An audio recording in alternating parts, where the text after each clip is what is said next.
Обвинителот Ацо Колевски од Републичкото јавно обвинителство се сели во Советот на јавни обвинители.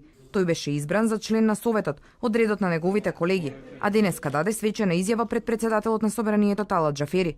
Колевски стана познат на јавноста откако го стави својот подпис на барањето за заштита на законитоста од јавното обвинителство за предмет на СЈО. Барање со кое на бизнисменот Сеат Кочан од бегство му беше овозможена слобода.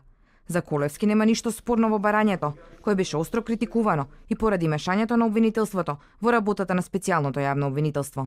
Ние како јавно обвинителство на Република Македонија постапуваме и по овој водорен правен лек, односно поднесуваме барање за заштита на законитоста.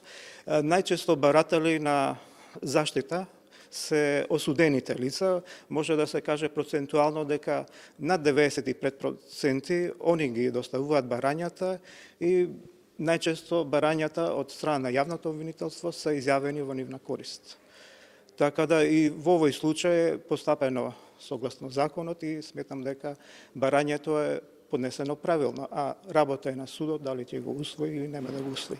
Колевски вели дека како член на Советот ќе работи на зајакнување на капацитетите на јавните обвинители, но не сакаше да го коментира последниот избор на обвинители во организиран криминал, кој беше критикуван поради судир на интереси кај двајца членови, председателот Коле Штериев и обвинителката Фиданка Раевска. Сметам дека во Советот се избрани членови што се професионалци во својата работа и дека ако требало нешто да се направи во смисла на законските задолженија, они тоа би го направиле во смисла на иземење и слично. Меѓутоа, веројатно не постоеле законски услови за сето тоа, па затоа и така поминал изборот. Мислам, ова се шпекулации, не би сакал да навлегувам подлабоко во одлуките што се досега донесени. Во врска со случајот Кочан, за 5 мина суди од Врховен, меѓу кои председателот Јово Вангеловски, сега расформираниот Совет за факти поднесе барање за утврдување на одговорност. В среда судскиот совет на точка затворена за јавноста ќе ја продолжи постапката по 5 барања за поведување на постапка за утврдување на одговорност на судија